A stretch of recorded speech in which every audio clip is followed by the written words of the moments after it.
Ahora sí, buenos días a todas y a todos, esperando que estén muy bien.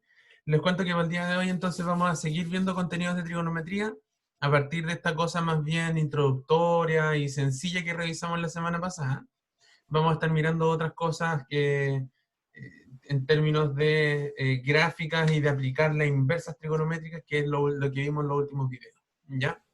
Entonces partimos con este primer ejercicio que tengo por acá, que dice lo siguiente. Sobre un mismo eje de coordenadas, realice el gráfico de las siguientes funciones trigonométricas, que son las que tenemos acá. 3 por seno de x menos pi cuarto, y g de x que va a ser menos 2 por coseno de 3x más 6pi. ¿Ya? Esto lo vamos a reescribir para poder hacer los análisis pertinentes y qué sé yo, para identificar bien qué es lo que pasa con el gráfico de la función en cada caso. ¿Ya? Y a partir del gráfico entregue un intervalo donde exista, ¿verdad?, solo una solución a la ecuación f de x igual a g de x. ¿Ya? Entonces, vamos repasando algunas cositas.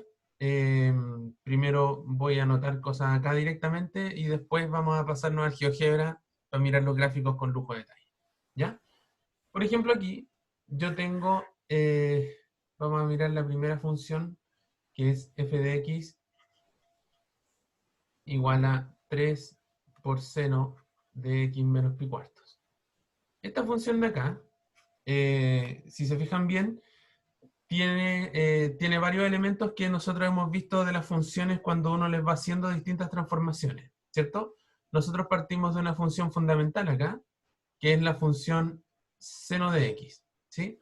Recordarán ustedes que la función seno de x, cuando uno la grafica, tiene esta forma como de ondas, ¿cierto? Que uno le llama de hecho forma sinusoidal, porque es la forma que tiene la función, o sea, el gráfico de la función seno, ¿ya? Y tiene algunas características, por ejemplo, que tiene periodo de 2pi, que tiene máximo y mínimo en 1 y en menos 1 respectivamente, y que básicamente a lo largo de toda la recta real en X tiene esta forma, ¿cierto?, ondulatoria. ¿Qué pasa con cualquier función en general si yo en vez de trabajar con seno de X, considero la función seno de X menos pi cuartos? ¿Qué es lo que debiéramos ver en el gráfico nosotros si es que tomo la función seno de X y adentro en el argumento le resto pi cuartos? ¿Quién se acuerda qué es lo que pasaba con esto? Una traslación, correcto. O un desfase, como dice Jonathan. Muy bien, Madeline y Jonathan. La pregunta es, ¿hacia dónde se movía el gráfico cuando yo le restaba una constante? Es una traslación horizontal y Fabián dijo hacia la derecha. Correcto, ¿cierto? Cuando yo resto una constante positiva, y en este caso estoy restando pi cuarto, lo que pasa con mi gráfico es que se corre hacia la derecha en la medida que yo estoy haciendo esta cosa acá. Así que muy bien. ¿Y qué pasa si después yo tomo esta función y además de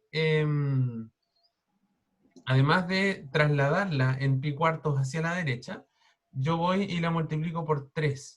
¿Qué es lo que debiera pasar con la función en ese caso? ¿Quién se acuerda qué es lo que pasaba cuando yo tomaba una función y la multiplicaba por fuera por 3?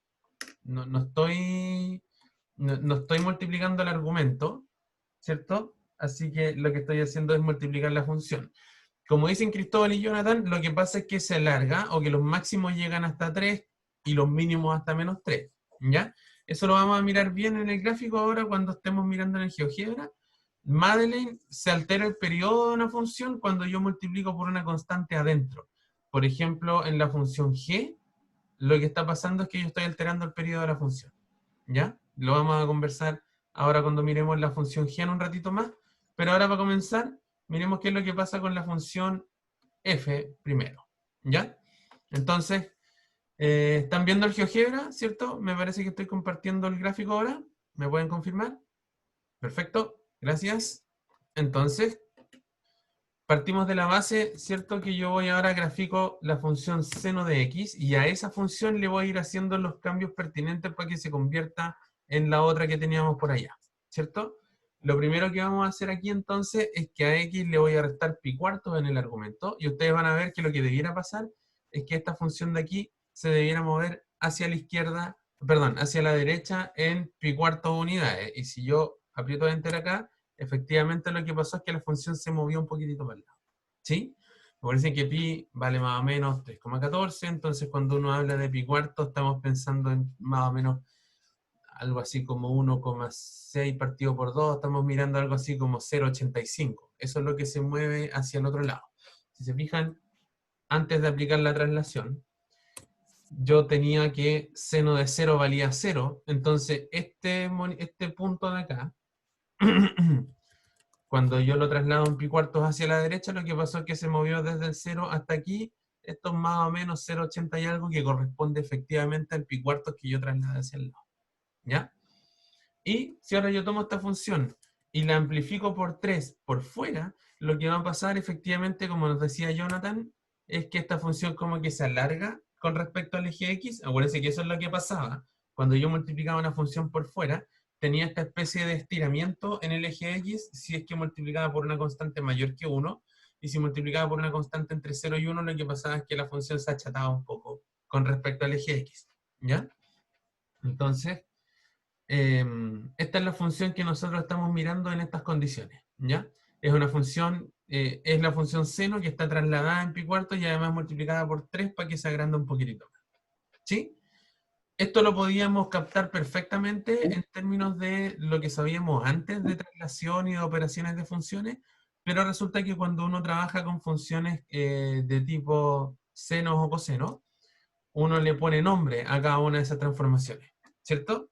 Me parece que Jonathan está hablando muy en el idioma de los videos, así que tengo la impresión de que él alcanzó a ver al menos el primero de ellos, ¿ya?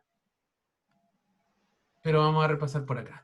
Cuando yo adentro de la función seno lo que hago es sumar o restar alguna constante, en este caso tengo el menos pi cuarto o el pi cuarto nomás si quieren, estamos hablando de esta traslación, ¿verdad? Horizontal, y que en el contexto de trigonometría, ¿verdad? A esto le vamos a llamar fase o desfase, depende de dónde lo estén leyendo, ¿sí? Me parece que Emilio le dice fase en los videos.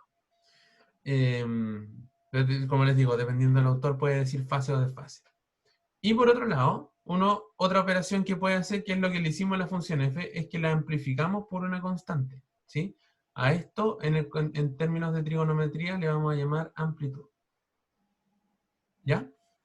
Así que tenemos todo eso como primera cosa. Además de la amplitud y de la fase o desfase de una función trigonométrica, podemos alterar su frecuencia o su periodo, que es cuando en vez de multiplicar la función por una constante afuera, voy a multiplicar el argumento de la función adentro de ella, que es lo que nos pasa con la función g. Así que ahora miremos en detalle la función g por acá y conversemos sobre cuáles son las operaciones que se le hacen a ella. Tengo menos 2 por coseno de 3x más 6pi. ¿Ya? En este caso, si se fijan, lo primero que voy a hacer es que voy a tomar este 3x más 6pi y lo voy a escribir de la siguiente forma, factorizado. Entonces aquí me va a quedar menos 2 por coseno de 3, factor de x más, y 3 por cuánto me da 6pi, tengo que multiplicar por 2pi. ¿Ya? Entonces, cuando yo tengo escrito esto de la manera más simplificada posible, es si uno hace el paralelo con el video de trigonometría que subimos sobre gráficas de funciones, resulta que una función genérica en términos trigonométricos uno la puede escribir como a por seno de kx menos phi, ¿sí? Y de nuevo, aplicando todos los conceptos, digamos, que uno ve en ese video, es que uno habla aquí de fase o de desfase, como les decía a ustedes. Aquí en realidad el valor absoluto de A es lo que vamos a llamar amplitud, ¿ya? Y a partir de esta constante K que tenemos aquí, vamos a definir dos conceptos, el periodo y la frecuencia de la función, ¿ya? El periodo va a ser 2pi partido por K, y la frecuencia va a ser el periodo a la menos 1, si quieren, el recíproco, entonces sería K partido por 2pi, ¿ya? ¿Por qué hablamos de periodo como 2pi partido por K? De alguna manera estamos diciendo cuánto se demora mi función en dar una vuelta completa en 2pi, o sea, de cumplir un ciclo completo, ¿ya? Entonces, sabemos que la función seno coseno cumple un ciclo completo en 2pi, pero si yo la multiplico por una constante aquí, recuerden que una constante adentro de la función lo que hacía era achatármela con respecto al eje Y, ¿verdad? Entonces, si yo la multiplico por 3, resulta que ahora estoy dando el triple de vueltas en el mismo 2pi. Entonces, ¿cuánto me demoro en dar cada una de ellas? Me estoy demorando 2pi, que es la vuelta completa, partido por k, que es la constante por la que yo estoy multiplicando, ¿sí? En este caso, esta función tendría periodo 2pi tercios y por ende tendría frecuencia 3 partido por 2pi. ¿Ya? ¿Por qué uno escribe las funciones trigonométricas de esta manera? Porque resulta que aquí uno puede ver de manera muy simplificada qué es lo que le hago a la función completa. Si es que parto de la esencial coseno de x, uno puede partir de ese gráfico y después decir a coseno de x lo voy a trasladar en 2pi. Primero, eso significa si lo estoy trasladando más 2pi, ¿hacia dónde se va a mover mi gráfica? ¿Hacia la izquierda o hacia la derecha?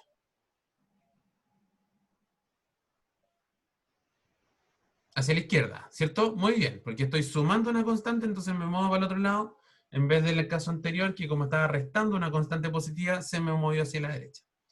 Después lo que yo hago es que tomo esta función y le altero la frecuencia o el periodo, como ustedes quieran, multiplicando por 3 adentro de la función. Entonces se van a dar cuenta que lo que va a pasar cuando grafiquemos es que la función x más 2pi va a tener una cierta forma, ¿verdad? Y al multiplicar por 3 adentro se va a achatar con respecto al eje de la y, ¿ya? Finalmente, yo voy a tomar esta función y la voy a multiplicar por menos 2 y me va a dar menos 2 por coseno de 3, factor de x más 2pi. ¿Ya? Y así voy a recuperar la función completita. ¿Estamos claros? Por eso no es una cosa antojadiza el cómo uno escribe este tipo de cosas, sino que uno lo hace en estricto rigor para poder hacer los análisis y cosas necesarios de la manera más sencilla posible. ¿Ya? Vamos a mirar el GeoGebra nuevamente. Y ahora, encima del gráfico de seno de 3, seno de x menos pi cuarto, vamos a escribir el gráfico de la otra función. Entonces, como yo les decía anteriormente, vamos a partir del gráfico de coseno de x, y sabemos que el gráfico de coseno de x es esta cosa café que estamos identificando aquí más chiquitita. ¿Ya? Sí, Jonathan, por defecto el GeoGebra trabaja en Radionet. Sí, por eso yo aquí puedo poner pi cuarto y todo esto anda bien. ¿Ya? Ya, voy a seguir. Entonces, a la función coseno de x, yo lo que voy a hacer primero es que le voy a sumar 2pi. Acuérdense que 2pi es más o menos 6, digamos, muy redondeando, algo así como 6,28, 6,3. Así que lo que debiera ocurrir es que, por ejemplo, este máximo de aquí se debiera mover como en 6 unidades para allá. Entonces, miren lo que va a pasar cuando yo apriete Enter. ¿Sí? Ah, qué tontera. No estoy diciendo nada. ¿Por qué? Esta es una buena pregunta para ustedes. A ver, ¿por qué creen? Fíjense que estoy diciendo coseno de x, ese es el gráfico de coseno de x. Y si yo voy y le sumo 2pi, ¿por qué, ¿por qué creen ustedes que el gráfico de esto se mantuvo exactamente igual? Es un periodo completo, una vuelta completa, y todo, como dice Jonathan, 2pi da una vuelta completa, entonces no afecta. Claro, en estricto rigor lo que pasó es que, por ejemplo, si yo estaba mirando este punto de acá, se movió, pero se movió para allá. Se movió este otro máximo de aquí, se movió completito en esa dirección, se movió como un bloque o un periodo completo, entonces no se aprecia un movimiento en el gráfico como tal. ¿Ya? Súper. ¿Qué pasa si yo ahora a x más 2pi lo multiplico por 3? Lo que debiéramos ver en este caso es que al multiplicar adentro de la función por una constante mayor que 1, se debiera achatar con respecto al eje Y. Y yo voy a apretar Enter y efectivamente eso es lo que pasa. ¿Sí? De hecho, si se fijan ahora, ¿se acuerdan que antes por aquí yo tenía el máximo de una de las vueltas y aquí tenía el otro? Lo que pasa es que ahora, en vez de dar una vuelta completa en 2pi, estoy dando una, dos, tres vueltas completas en el mismo periodo de 2pi. ¿Sí? Si yo multiplico por 5, voy a terminar dando 5 periodos completos en la misma distancia 2pi. Por eso uno define la frecuencia y el periodo como las define, porque estoy comparando con el total, que es 2pi, y viendo cuántos ciclos completos armo en esos 2pi totales. ¿Se entiende la idea? Sí, podemos mirar otra cosa más. Si en vez de 3 yo lo multiplicaba por 5, digamos, ahora, desde el menos 2pi hasta el 0, estoy dando 1, 2, 3, 4, 5 vueltas. ¿Sí? La función original era 3, así que lo dejamos como 3. De nuevo tengo 1, 2, 3 vueltas completitas en lo que antes daba solo una. ¿Ya? Y finalmente, ¿qué es lo que debiera pasar si es que yo la multiplico por menos 2? Esto lo podemos mirar en dos etapas. Primero, si yo la multiplico por 2, lo que debiera pasar es lo mismo que antes. Ahora los máximos, en vez de estar en 1 y en menos 1, van a estar en 2 y en menos 2, ¿verdad? Pero si además yo le pongo un menos 2 adelante en vez de un 2, ¿qué es lo que debiera pasar? Porque aquí yo la tengo multiplicada por 2 en positivo. Si la multiplico por menos 2, en el fondo lo que estoy haciendo es agregarle un menos 1. Como bien dicen Jonathan y Madeleine, correcto, se va a invertir. Ahora yo voy a apretar Enter y lo que pasó con el gráfico completo es que en vez de trabajar con 2, en vez de trabajar con el 2, que lo tengo por acá, al ponerle menos 2, se me da vuelta toda la gráfica. Lo que antes era mínimo, ahora pasa a ser máximo, y lo que antes era máximo, pasa a ser mínimo. ¿Sí? Entonces ahí ya tenemos perfectamente identificado cuál sería, por ejemplo, el gráfico de estas dos funciones. Y si alguien recuerda un poquitito más, una de las preguntas decía cuánto, o sea, identifique un intervalo donde la ecuación f de x igual a g de x tenga una solución. ¿Ya? Volvamos a mirar la pizarra para recordar la pregunta. Dice, a partir del gráfico entonces, entregue un intervalo donde exista solo una solución a la ecuación f de x igual a g de x. ¿Ya? Así que volvamos a mirar el gráfico. Y, por ejemplo, díganme ustedes, ¿dónde f de x es igual a g de x en el gráfico de acá? Más o menos al ojo. Díganme ustedes en qué valor de x f y g me quedaron iguales. ¿Se puede identificar en el gráfico de qué manera?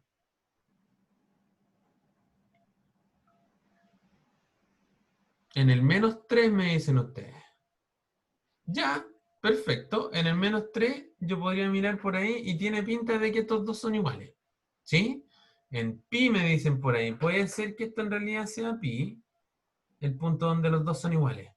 ¿Ya? ¿Cierto? Con la intersección, efectivamente, Madeline, cuando yo intersecto las dos figuras más o menos, entonces yo podría decir que, por ejemplo, aquí, donde los dos gráficos chocan, significa que en este punto por acá, digamos, vamos a mirar por acá. Voy a escribir un punto que sea como la intersección de las dos figuras. ¿Sí? Si se fijan acá, esto me dice que el punto A es el que interseca, ¿sí? Digamos, en castellano original muy correcto, uno no dice que dos cosas se intersectan, uno dice que las dos cosas se intersecan. Pero de todas maneras, aquí voy a aprovechar, entonces voy a tirar una perpendicular aquí con acá, y así puedo identificar cuál es la coordenada de este punto, y aquí dice que es más o menos en el punto 1,3, ¿ya? O sea, por ejemplo, en el punto 1,3 uno sabe que efectivamente f y g son dos funciones exactamente iguales, ¿ya? Más o menos ahí. Como me decían ustedes, por acá, por aquí por el menos 3, aquí le voy a poner, aquí de nuevo estamos intersectando f y g, y si se fijan lo que me está diciendo el programa es que está casi en el menos 3, está en el menos 3,06, un punto donde f y g son iguales, ¿sí? Pero si se fijan, y de hecho yo puedo tomar una panorámica más lejana de las dos funciones, y yo les pregunto a ustedes, ¿en cuántos puntos f y g son iguales? ¿Qué me dirían ustedes? ¿Qué pinta tiene esto? De alguna manera, ¿cuántas soluciones tiene la ecuación f igual a g? Infinitos, ¿verdad? Entonces, tiene mucho sentido cuando nos preguntaban en qué intervalo yo podría decidir que hay una solución única. Yo les pregunto a ustedes, ¿en qué intervalo de los que tenemos trabajando por aquí tengo solución única de la ecuación? Miren el gráfico nomás y tírense con un barra. Yo lo voy a rayar con el lápiz cuando me digan algo.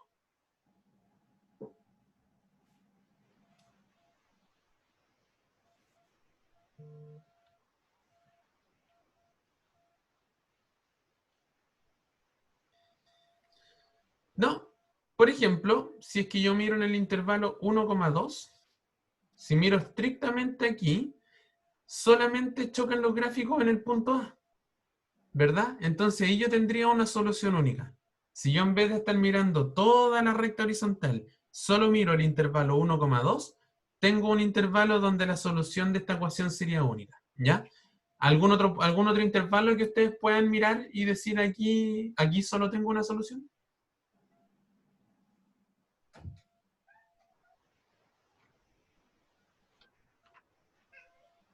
En menos 2, menos 4. Si yo voy desde el menos 4 hasta el menos 2, veo que chocan aquí, ¿verdad? Y el otro choque ya se produce por fuera del menos 2, así que estamos perfectos, ¿sí? Claro, ese sería otro punto. En el 3,4 me dice Hernán. Si yo miro el 3,4, efectivamente aquí ya tengo otra cosa, ¿sí? El 6,7. Miremos qué pasa por acá, porque yo justo me está tapando. Ah, dije la escoba.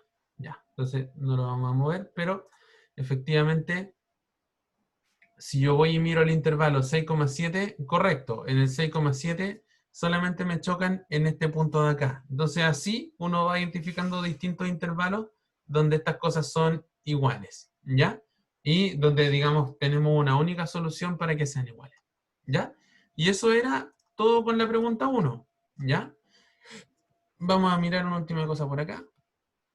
Entonces por aquí decimos, entre un intervalo donde exista solo una solución, podríamos decir, el que les planteaba yo, podría ser el intervalo 1,2, o podría ser cualquiera de lo que ustedes me estaban diciendo. Por ejemplo, alguien dijo el menos 4, menos 2, por ahí alguien más dijo el 6,7, ¿cierto? Todos esos que estuvimos verificando, cualquiera de estos anda súper bien. El menos 3,2 tendría que volver a mirarlo, el 3,4 y así sucesivamente. Cualquiera de estos intervalos me entrega bien la respuesta que me está, a la pregunta que me están haciendo, que es encontrar solo una solución a la ecuación f igual g. ¿Por qué tiene sentido preguntarse dónde hay una sola solución? Porque a priori lo que pasa con las ecuaciones trigonométricas es que uno siempre va a tener infinitas soluciones, ¿ya? Y eso pasa porque todas estas funciones son periódicas. ¿Estamos claros? ¿Se entendió bien esta primera pregunta?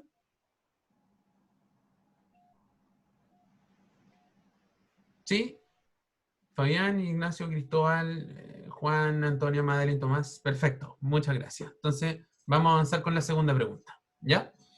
La segunda pregunta dice, realice el gráfico de la función f de x igual a tangente de x menos pi cuarto. Es más sencillo que los otros que teníamos anteriormente. Y aquí tengo que arreglar un error de tipeo. Es que no es que sea beta. Deme un segundo.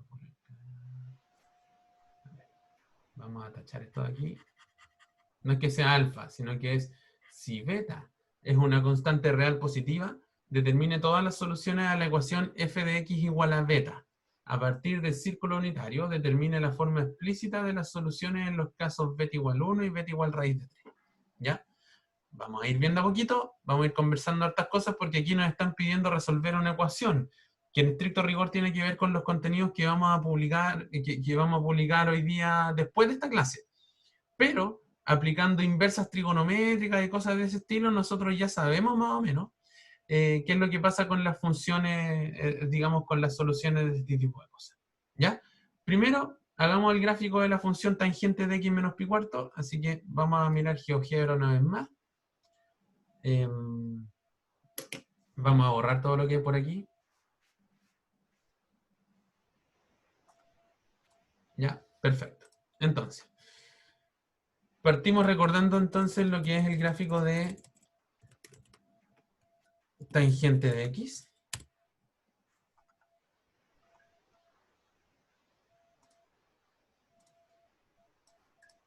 Esperen un poco. Ahí está. ¿Sí?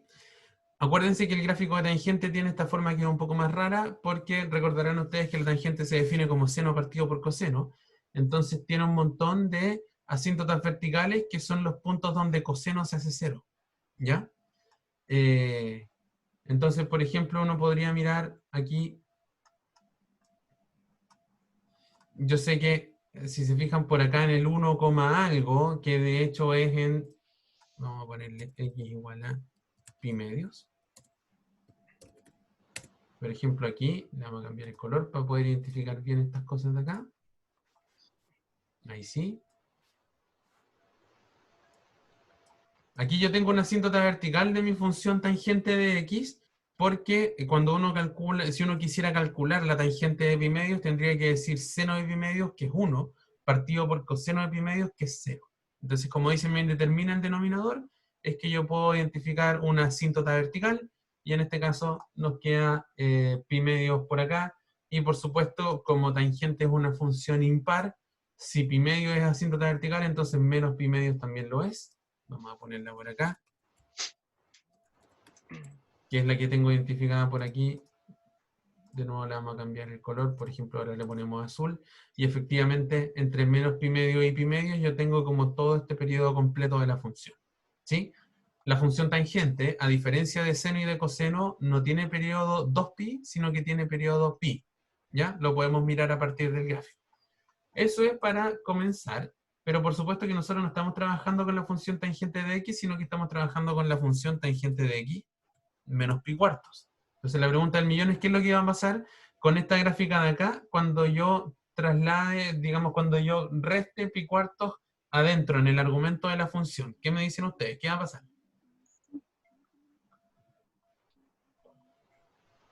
Se va a mover hacia la derecha, ¿cierto? Perfecto. Se desfasa, como dice Jonathan, por ahí. Y eso es lo que me apareció por acá. Me parece que se prendió un micrófono, ¿había una consulta? ¿O no? No, ya, no importa. Entonces, lo que pasa aquí es que partimos entonces en 0, acuérdense que tangente de 0 vale 0, y todo esto se desplazó pi cuartos hacia la derecha, ¿ya? Entonces aquí tengo el gráfico de la función tangente de x igual a menos pi cuartos, y miremos qué más nos pedían en la pregunta, porque esta primera etapa ya la tenemos. Dice, si beta, ¿verdad?, es una constante real positiva, determine todas las soluciones a la ecuación f de x igual a beta, ¿ya?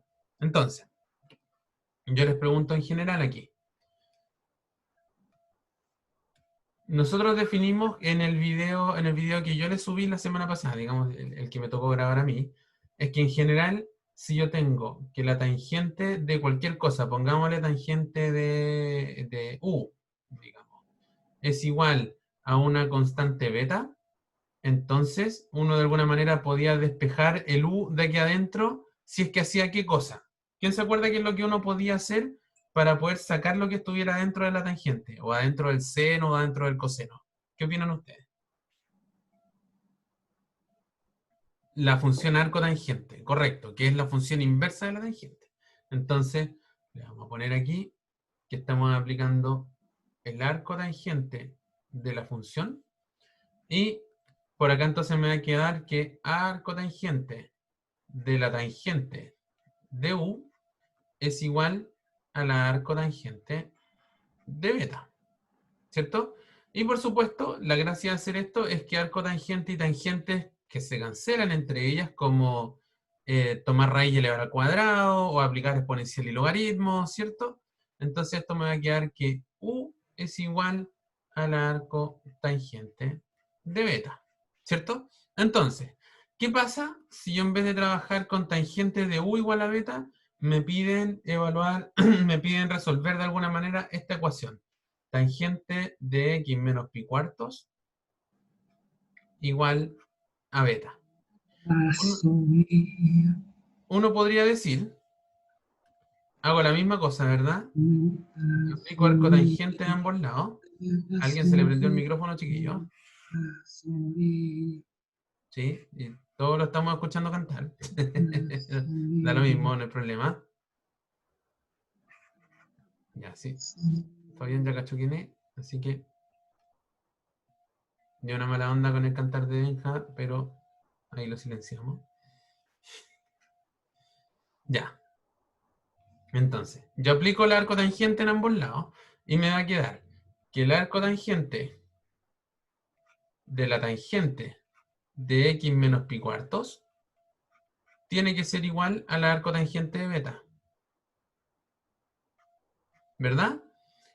Otra vez, arco tangente y tangente se van a cancelar entre ellas y de ello puedo concluir entonces que lo de aquí adentro, o sea, x menos pi cuartos, va a ser igual a la arco tangente de beta, ¿sí? Y por ende vamos a poder concluir que la x vale arco tangente de beta más pi cuartos. Y aquí, por ejemplo, tenemos una primera solución, entre comillas. Si se fijan aquí, lo que acabamos de hacer en estricto rigor es que resolvimos una ecuación, ¿verdad? Porque aquí, de nuevo, tengo el arco tangente de beta más pi cuartos como solución de la x, digamos. Entonces yo partí de esta ecuación de acá y pude de alguna manera despejarla. ¿Cómo la hice o cómo lo hice para despejarla? Fue aplicando el arco tangente en ambos lados.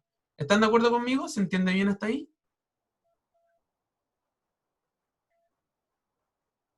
¿Sí? Díganme, cosa. Perfecto. Ya. Súper. Entonces, ahora quiero que vayamos al gráfico otra vez. Supongamos entonces que me piden resolver la primera ecuación que aquí dice para el caso beta igual 1. ¿Ya? Entonces vamos a mirar el caso beta igual 1 a la gráfica de acá. Entonces, la gráfica igual 1 es la que yo voy a poner por acá. La voy a identificar de otro color para que no se nos confunda con la recta de la tangente, o sea, con la curva de la tangente. Entonces tenemos esta cosa de acá.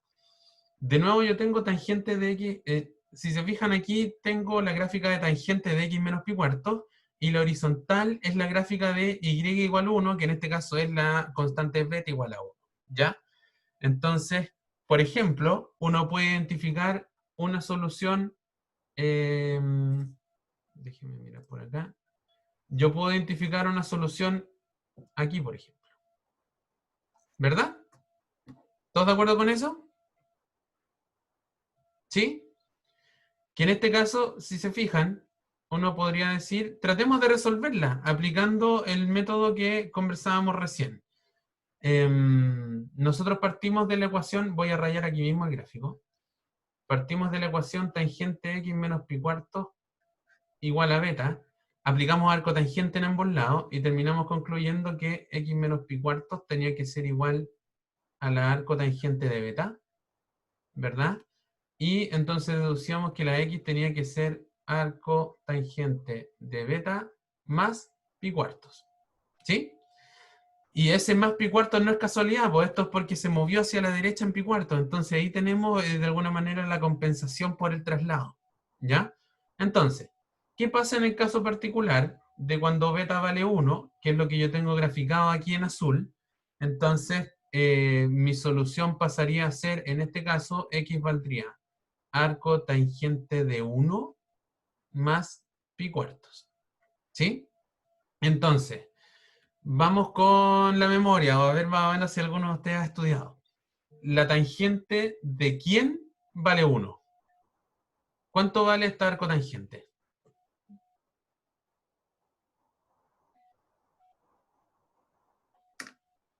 ¿Alguien se acuerda? Si no se acuerdan, no hay ningún problema. Podemos revisarlo en el círculo unitario, no hay ningún inconveniente. ¿Ya? Lo podemos repasar por ahí. De hecho, en la pregunta dice que usemos el círculo unitario para encontrar la solución. Busquemos la solución de arco tangente de 1. ¿Ya? Volvamos por acá. Entonces, aprovechando que Suma ahora tiene un montón de herramientas para dibujar, vamos a tirar una recta vertical aquí, una horizontal acá, y para que quede enganchado lo voy a hacer con esta herramienta, ¿cierto? 4x4, y acá 4x4, ahí tengo el círculo unitario, 45, 45, 45, correcto. Casi, Jonathan. 45 no es pi octavo, es pi cuarto, pero muy, muy cerca. Bien, ¿ya? ¿Qué es lo que vamos a hacer? Nosotros andamos buscando, acuérdense que tangente de un ángulo cualquiera se define como seno de x partido por coseno de x. Y nosotros sabíamos que coseno de x es la distancia horizontal aquí en el eje, en el círculo unitario, y seno de x es la componente vertical. Nosotros queremos que tangente de x valga 1, porque así vamos a saber que la x entonces vale arco tangente de 1. Nosotros nos estamos preguntando cuál es el ángulo tal que su tangente vale 1, ¿ya? Y en este caso, lo que yo ando buscando entonces es un triangulito tal que su cateto adyacente y su cateto opuesto sean iguales. O sea, a mí me gustaría que esto midiera x y que esto también midiera x. ¿Sí? Y me gustaría entonces saber cuánto vale este ángulo de acá. Y uno puede sacarlo por geometría, digamos, si yo completo por acá, me quedaría aquí un cuadrado. Nosotros sabemos que los cuadrados en las esquinas tienen 90 grados, entonces si estoy trabajando con la mitad de este angulito de aquí, ese ángulo alfa tiene que medir 45 grados. ¿Ya? Si es que no, uno podría usar Pitágoras y uno decir entonces, cateto al cuadrado más cateto al cuadrado me tiene que dar la hipotenusa, que es 1. Entonces, x cuadrado más x cuadrado tiene que ser 1. O de otra manera, 2x cuadrado tiene que ser 1. O bien la x cuadrada tiene que valer 1/2. De donde sacamos entonces que la x vale raíz de 2/2. O 1 partido raíz de 2. ¿Sí? Y si yo calculo el seno de ese ángulo, me daría raíz de 2/2 partido por 1.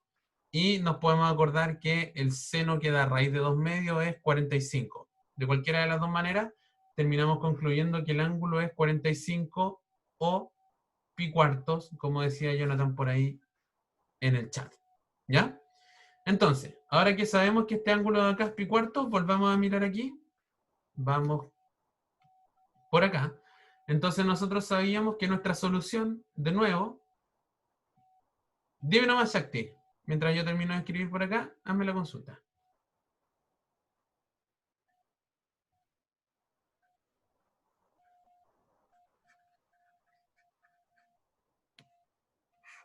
Ah, ya. En cómo llegué al pi cuarto, fíjate que nosotros andamos buscando un ángulo tal que su tangente valga 1. ¿Correcto?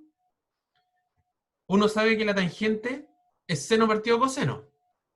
¿Sí? Uno sabe que la tangente de x es seno de x partido por coseno de x. Si yo quiero que la tangente de x valga 1, porque ando buscando el arco tangente de 1, entonces me estoy preguntando, ¿quién es el ángulo x tal que su tangente vale 1? ¿Correcto? ¿Se cacha bien hasta ahí? ¿Sí? Ya. Para que seno partido por coseno sea igual a 1, eso significa que seno y coseno tienen que ser iguales. Yo puedo pasar el coseno multiplicando para el otro lado y me va a quedar que seno es igual a coseno. ¿De acuerdo? Entonces aquí uno puede obrar de dos maneras. Uno se puede acordar, digamos, que hay algunos ángulos notables que uno se sabe sus funciones trigonométricas. En particular, el ángulo pi cuartos tiene seno de x igual a raíz de 2/2 y coseno también es igual a raíz de 2/2. Entonces sí, uno podría concluir que el x vale pi cuartos. Otra manera de verlo es que si seno y coseno son iguales, significa que si yo estoy mirando, voy a dibujarlo por acá, me va a quedar más feo, pero bueno. Si yo estoy en el círculo unitario y estoy mirando el ángulo X, seno y coseno tienen que ser iguales, entonces esta distancia, la horizontal y la vertical, tienen que ser iguales. ¿Correcto? Si la horizontal y la vertical son iguales, yo aquí puedo completar un cuadrado. En este cuadrado nosotros sabemos que todos los ángulos son de 90, ¿cierto? O de pi medios. Y como este X de aquí es justo la mitad de uno de esos ángulos, así yo puedo concluir que es 45, ¿cachai? Esa es una manera como geométrica de verlo. ¿Se entiende un poquitito mejor ahí? Súper. No, gracias a ti por la pregunta. Cualquiera que no esté cachando algo que yo hago me tiene que frenar. Así que súper bien que Shakti me haga estas preguntas. Ya, vamos rematando porque además ya estamos en la hora de la pausa. Así que ya sabemos que el arco tangente de 1 vale pi cuartos, ¿verdad? Así que esto me va a dar que la x es pi cuartos más pi cuartos, o sea, pi medios. Y efectivamente, este compadrito que yo tengo acá, vamos a confirmar que efectivamente es pi medios. Ahí acabo de tomar la recta x igual pi medios. Y si la identifican bien, justamente es donde choca esto de acá. ¿Ya? Ahora, pregunta para ustedes. ¿Pi medios es la única solución de esta cosa de acá o hay más?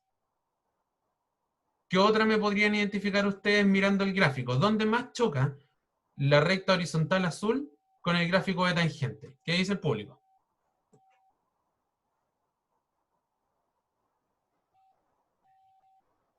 ¿Dice algo el público?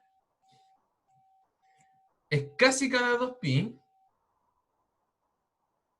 Exactamente. Si se fijan, si yo esto me muevo en pi hacia la derecha, vuelvo a encontrar una solución. Y si me muevo incluso en pi hacia la izquierda, también encuentro una solución. Y si me muevo 2pi, también. O sea, por ejemplo, si tomo el pi medios y le resto pi, debiera quedar en menos pi medios. Y si yo le grafico aquí menos pi medios, si se fijan, por acá tengo otra. Si a menos pi medios le vuelvo a restar pi, eso me da menos 3 pi medios. Y aquí tengo otra. Entonces, muy bien, Jonathan. La solución más general que uno puede anotar de todo esto es que, vamos a volver al lápiz. En general uno sabe, por ejemplo, que me quedó la solución pi medios, ¿verdad?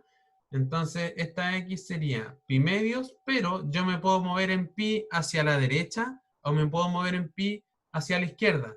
¿Cómo escribo eso de manera muy compacta? Digo que esto es pi medios más k por pi, donde k es una constante entera, ¿ya? ¿Qué significa eso? Que a pi medio yo le estoy sumando múltiplos de pi, entonces justo me voy moviendo en pi hacia la derecha o en pi hacia la izquierda, y de cualquier manera siempre voy a encontrar soluciones, ¿ya? Esta es la forma más compacta de escribir las infinitas soluciones que tiene esta ecuación que trabajamos aquí recién. ¿Se cachó? Esto en estricto rigor, esto de escribir el pi medio más k por pi, lo van a mirar con lujo de detalle en el video que yo les voy a subir hoy día en la tarde. Pero aquí nos estamos adelantando un poquito a los hechos, digamos, aprovechando que el problema este nos permitía hablar un poquito de esta temática. Efectivamente, Madeleine, esta es la solución final, la respuesta al final de la pregunta 2. ¿Ya? ¿Cuál era la solución? Esta cosa de acá. ¿Sí? ¿Se cachó más o menos bien? Hasta aquí esto es puro análisis de gráfico.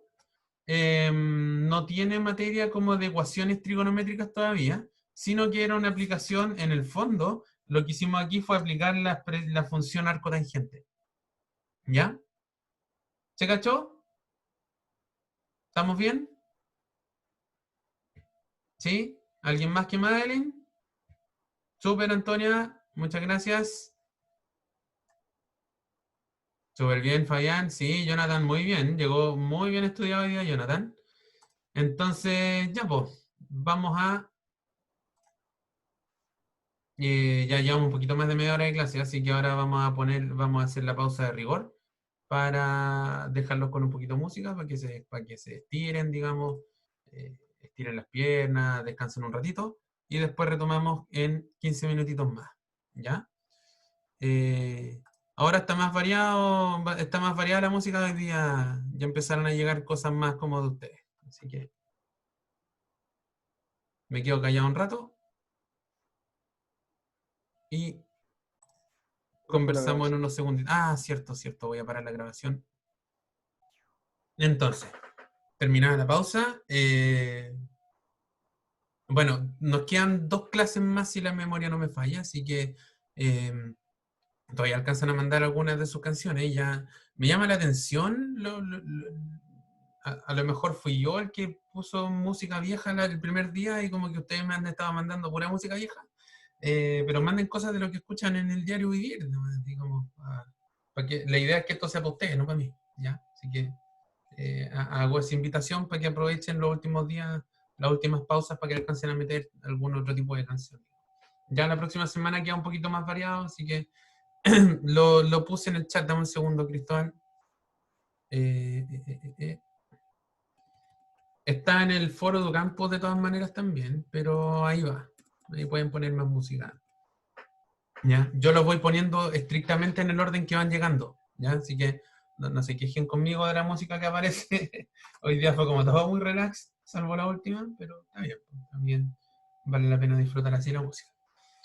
Ya, entonces en el presente problema queremos encontrar las soluciones de la ecuación que está acá, ¿cierto? Esto se parece profundamente a un ejercicio que hicimos la semana pasada, donde ocupamos algunas identidades trigonométricas, ¿cierto? Para transformar la expresión de la izquierda en una más sencilla. Y la gracia es que ahora vamos a volver a ocupar eso para poder resolver la ecuación completa, ¿ya? Este ejercicio dice, queremos resolver esta ecuación de acá, dice, para ello justifique previamente que el lado de la izquierda yo lo puedo igualar a 2 cotangente de x más 1 partido cotangente cuadrado, y use el resultado para resolver la ecuación completa, ¿ya? Entonces vamos a ocupar de todo. Este problema es un problema bonito, digamos, porque diría yo que aplica todos o prácticamente todos los contenidos que hemos visto en el curso hasta ahora, ¿ya? Vamos a ocupar ecuación cuadrática, vamos a resolverla, después vamos a trigonometría, un montón de cuestiones. Así que, atención, cualquier duda me van frenando nomás porque la idea es que todos nos vayamos de la clase de hoy día entendiendo perfectamente cómo se hace este ejercicio. ¿Ya? Entonces, dice, justifique que esto de aquí es igual a lo del lado. Entonces, igual que la clase pasada, yo les pregunto a ustedes, ¿por dónde partimos? ¿Por la izquierda o por la derecha? ¿Partimos por este miembro de acá o por este de aquí? ¿Dónde creen ustedes que tenemos más información para sacar? En la izquierda. ¿Sí? Mayoritariamente, por ahí Francisco dice derecha, yo creo que también podríamos sacar cosas de ahí. Partamos del lado izquierdo y después veamos si es que del lado derecho podríamos llegar al otro lado. De todas maneras, vale la pena el asunto.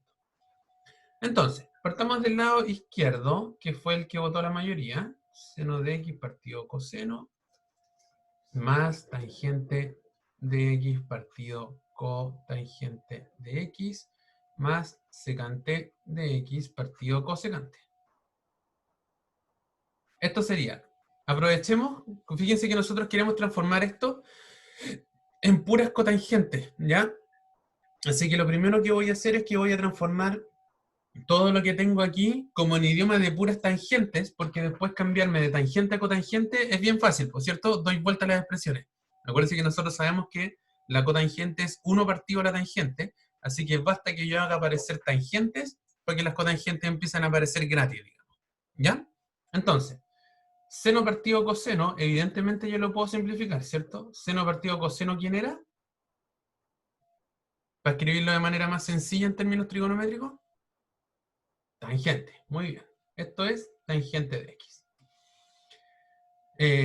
Nosotros también sabemos que cotangente es, vamos a escribir todo esto es 1 partido tangente, ¿cierto? Así que también lo vamos a estar escribiendo un poquito más sencillo. Secante, ¿quién era la secante? ¿Cuánto valía? ¿Quién se acuerda? Muy bien, Gustavo, 1 partido coseno. ¿Y la cosecante, cuánto valía? Ahora sí, Ignacio. 1 partido 0, muy bien. Seno de x, coseno de x. Entonces ahora pesquemos todas esas simplificaciones que queremos, transformaciones que queremos hacer y escribamos. Entonces, seno partido coseno es tangente. Más tangente dividido por 1 partido tangente. ¿Ya? Más secante, que dijimos que era 1 partido coseno. Todo eso dividido por 1 partido seno. ¿Ya? Ahí hicimos la primera transformación. Miremos ahora, fíjense ustedes que voy a dejar aquí la tangente tranquila. Y conversábamos la semana pasada que cuando uno divide por una fracción, uno puede escribirlo como una multiplicación con la fracción dada vuelta, ¿sí? Si mal no recuerdo era Jonathan el que nos comentaba que así la resolvía él del colegio, digamos, porque yo la otra vez cuando teníamos fracciones de fracciones les decía extremos por extremos, medios por medios, pero también vale la pena hacerlo de esa otra manera. Entonces, esta fracción por la que estamos dividiendo la tangente pasa multiplicando y da vuelta. Entonces 1 partido tangente al revés me queda como tangente. ¿Sí? Más, y aquí hagamos lo mismo, es esta fracción dividida por esta otra. Entonces va a ser 1 partido coseno de x por 1 partido seno dado vuelta, me queda solamente seno de x. Entonces aquí me quedó tangente de x más tangente por tangente, esto es tangente cuadrado de x, más, y aquí fíjense que de nuevo me quedó seno partido coseno. Así que otra vez, este seno partido coseno lo puedo escribir como una tangente. ¿Sí?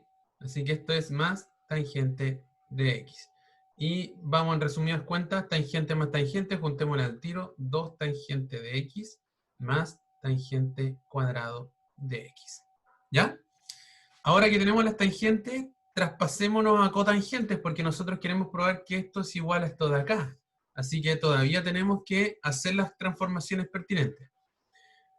Dado que nosotros sabemos que la cotangente de x es 1 partido tangente, uno puede pasar la tangente a multiplicar, la cotangente a dividir, y de la misma manera decir entonces que tangente de x no es otra cosa que 1 partido cotangente.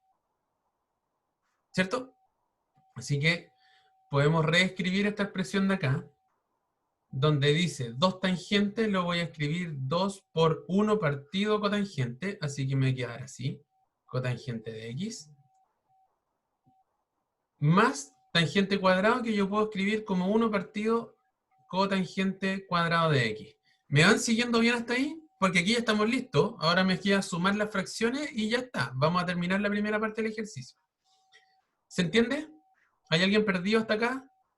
Hable ahora o no calle para siempre, pero va a tener que seguir el resto de las cosas. ¿Sí? Dime, Madeline, cuéntame, ¿dónde te perdiste? Puedes prender el micrófono si te sale más fácil preguntar por ahí. Ya, es que ve que dijo que es igual a 1, pero si no hay nada no sería igual a 0. ¿A qué cosa? Es que puso 2 tangente de x más tangente cuadrada de x igual, y ¿Sí? eso lo dio vuelta, pero usted dijo que había como un 1 imaginario ahí. Ah, claro. Ya, parto de ahí entonces. Vamos a volver a escribir esto. Gracias por la pregunta. Ya, Tenemos 2 por tangente de x. Esto es lo mismo que 2 por 1 partido cotangente. ¿Cachai? Porque así la tangente la reescribí como 1 partido cotangente. ¿Correcto? ¿Se cacha bien hasta ahí? sí, Ya. Y la tangente cuadrado la escribo como 1 partido cotangente al cuadrado. ¿Cachai? Y lo único nomás es que ahora 2 por 1 partido cotangente, al final multiplico numerador, entonces 2 por 1 me queda 2 partido la cotangente de x, más, y la otra la dejo tranquilita, 1 partido cotangente cuadrado de x. Y así llegué desde este lado a este de acá. ¿Se cachó un poquito mejor ahí? sí, profe, gracias. Vale, madre, no, de nada. Cristóbal también me quería preguntar algo. Por chat o micrófono, juegue. Ah, ya, era lo mismo. Entonces vamos bien. ¿Sí? ¿Ahora sí? Súper, súper. Ya. Entonces, en resumen, ya llevamos que esta expresión de acá se transformó en esto. ¿Ya? Voy a borrar algunas cositas. Bueno, voy a borrar los cálculos que tengo aquí. Así que si alguien quiere copiar, por favor, que lo escriba ahora o le saque un pantallazo. ¿Ya?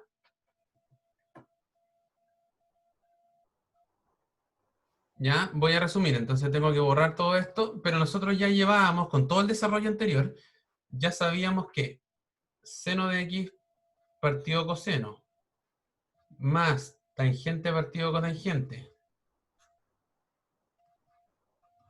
más secante partido cosecante, ya lo llevamos como 2 partido cotangente de x más 1 partido cotangente cuadrada de x. ¿Sí? Claro, Jonathan, para allá vamos. Pero tranquilo, ya vamos a llegar. Lo que vamos a hacer ahora es que vamos a sumar todo esto, quedamos con factor común cotangente cuadrado, entonces 2 partido cotangente, esta cotangente, para llegar a cotangente cuadrado, tengo que multiplicar por cotangente aquí arriba, más el 1 porque ya tiene cotangente cuadrado aquí abajo, y ahí estamos. Y si se fijan, acabamos de probar que lo que estaba al lado izquierdo es igual a lo que está al lado derecho de esta expresión de acá.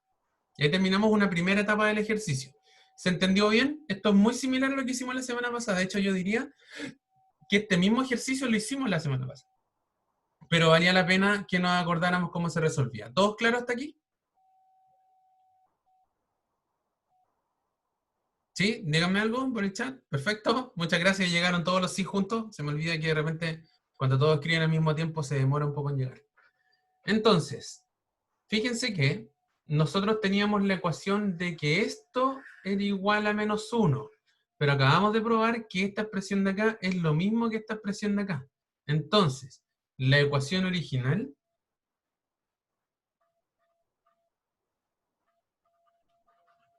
pasa a ser, en vez de escribir seno partido coseno, más tangente partido cotangente, más secante partido cosecante, voy a escribir esto.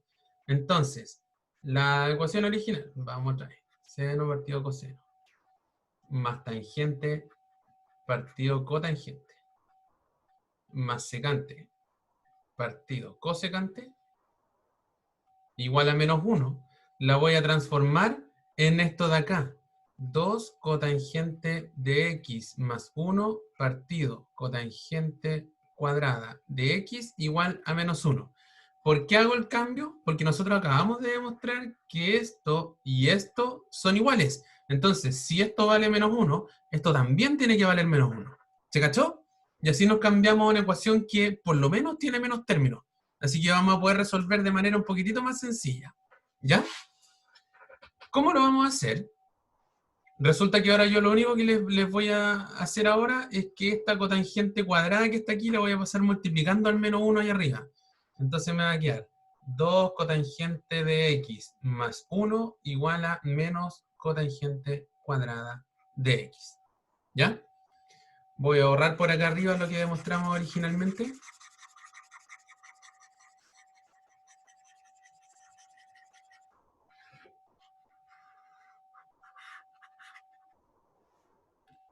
Y voy a seguir acá arriba, ¿ya?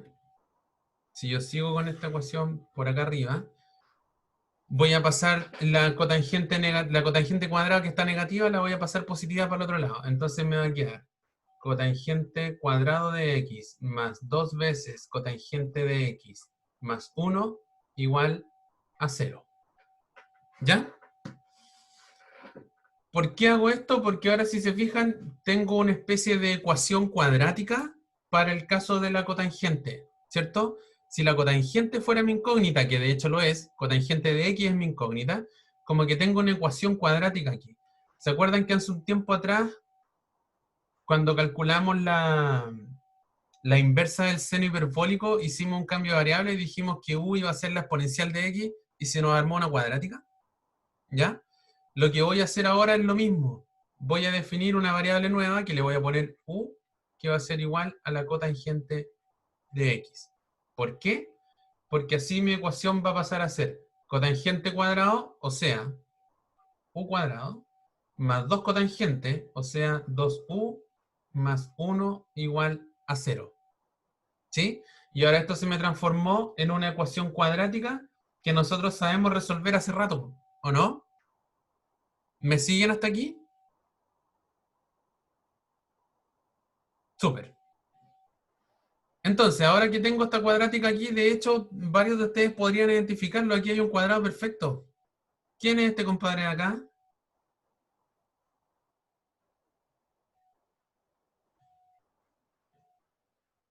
¿Qué cuadrado perfecto es este de aquí? ¿Alguien lo identifica? Ah, me están entregando las raíces al tiro. Ya, pero perfecto, súper bien. Esto es u más 1 al cuadrado. ¿Cierto? Cuadrado al primero, más doble producto, más cuadrado al segundo, es u más 1 al cuadrado. ¿Están de acuerdo conmigo? ¿Sí? Pregunta entonces, para que u más 1 al cuadrado valga 0, ¿cuánto tiene que valer u?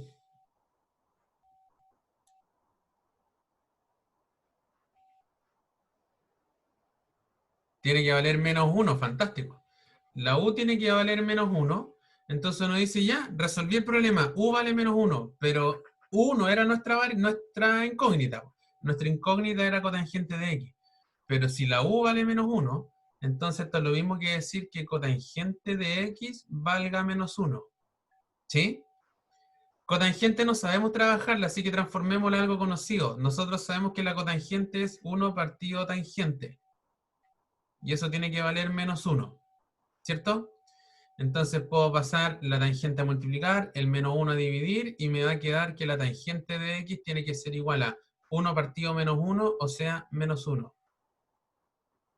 Y aquí estamos en el mismo caso del problema anterior. ¿Se acuerdan que en la pregunta anterior resolvimos la ecuación tangente de x igual 1?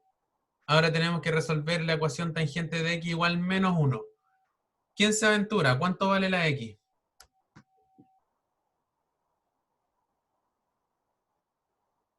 ¿Alguien se atreve a decir, a chamullar algo? Da lo mismo si se equivocan. Total, esto lo estamos aprendiendo hoy día. Muy bien, menos 45 o menos pi cuartos. ¿Por qué les tincó que era menos pi cuartos o menos 45?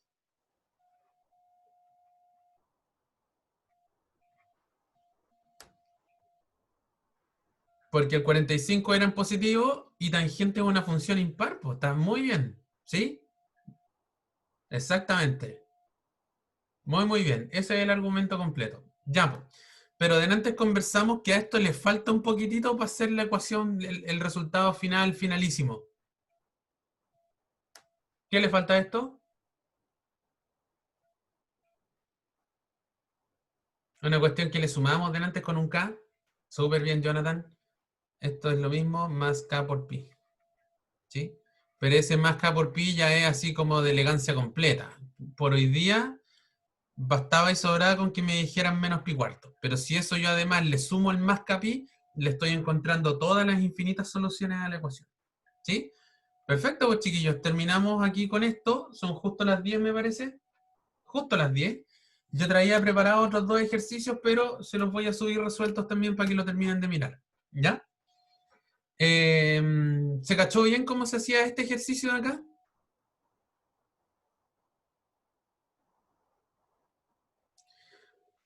Francisco, el más pi tiene que ver con que la función tangente es pi periódica. Entonces, si yo encuentro una solución, si le voy sumando o restando pi, son las mismas soluciones porque se empieza a repetir la fórmula. ¿Cachai? Entonces, por eso, esto es k por pi y nos falta un detalle, por supuesto, con k un número entero. Porque si yo podría decir menos pi cuartos más, por ejemplo, si tomo k igual 1, me quedaría menos pi cuartos más pi. Si tomo k igual 0, me quedaría menos pi cuartos. Si tomo k igual menos 1, me quedaría menos pi cuartos menos pi. Y todo eso son la misma cuestión porque la función es periódica. Pues entonces, cuando yo voy dando saltos de pi, se me siguen repitiendo las imágenes. ¿Cachai? Por eso es que uno las suma. ¿Ya? De todas maneras, como les digo, este contenido estrictamente de resolución de ecuaciones es algo que viene en el video de hoy día en la tarde. Aquí como que nos estamos adelantando a los hechos, pero ya aprendimos bien a despejar ecuaciones que tienen que ver al menos con la tangente. Ya logramos eso, que es un súper buen avance para lo que viene el resto del curso. ¿Ya? Si no hay más dudas, chicos, quedamos hasta acá. Voy a dejar de filmar ahora.